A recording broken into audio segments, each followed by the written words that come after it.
দীপঙ্করের বাচ্চা আর কি সুমির পেটে। সুমি প্রেগনেন্ট, তোমরা সবাই তো জানোই।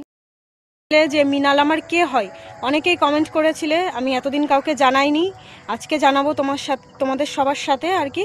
তো মিনালের সাথে আমি ভিডিও করতাম, সবাই তো জানো, ওর সাথে আমি রিলেশনশিপে ছিলাম। ও আমাকে ভালোবাসতো, আমি ওকে ভালোবাসতাম।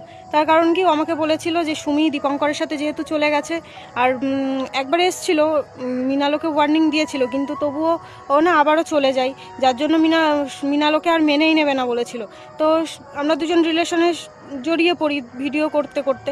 তো আমাকে বলেছিল যে আমি সুমিকে আর মেনে নেব না, ও যেহেতু চলে গেছে, আর ও প্রেগনেন্ট, দীপঙ্করের বাচ্চা আর কি সুমির পেটে।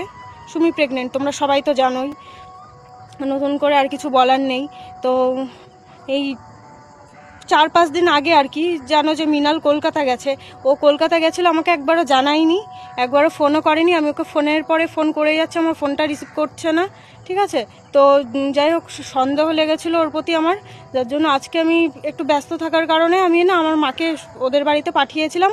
পাঠিয়ে দেখি যে সুমি ওদের বাড়িতে রয়েছে। তো সুমি চলে এসছে, আর মিনাল গেছিলো কলকাতায় সুমির ওই বাচ্চাটা নষ্ট করতে। দীপঙ্করের যে বাচ্চাটা ছিল সুমির পেটে, সেটা নষ্ট করেছে আর কি মিনাল। আর সুমি কলকাতায় থেকে এই কাজটা করেছে। আর মিনাল কি আমাদের সবাইকে জানিয়েছে যে ও কোনো কাজের সোর্সে ওইখানে ফেসে আছে।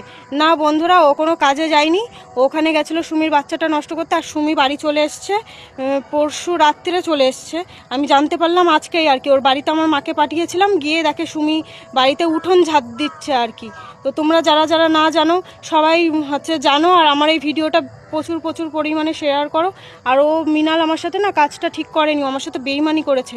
ও আমাকে বলেছিল যে আমি সুমিকে মেনে নেবো না, আমি তোমাকে ভালোবাসি, আমি তোমার সাথে রিলেশনে আছি, তোমাকেই বিয়ে করবো, আমার একটা মান সম্মান আছে। ও একবার গিয়ে আর একবার একবার চলে গিয়ে আবার এসছিল, গিয়ে আবার চলে গেছে, ওকে আমি নেবই না, এরকম কথাবার্তাও আর কি বলেছিল আমার।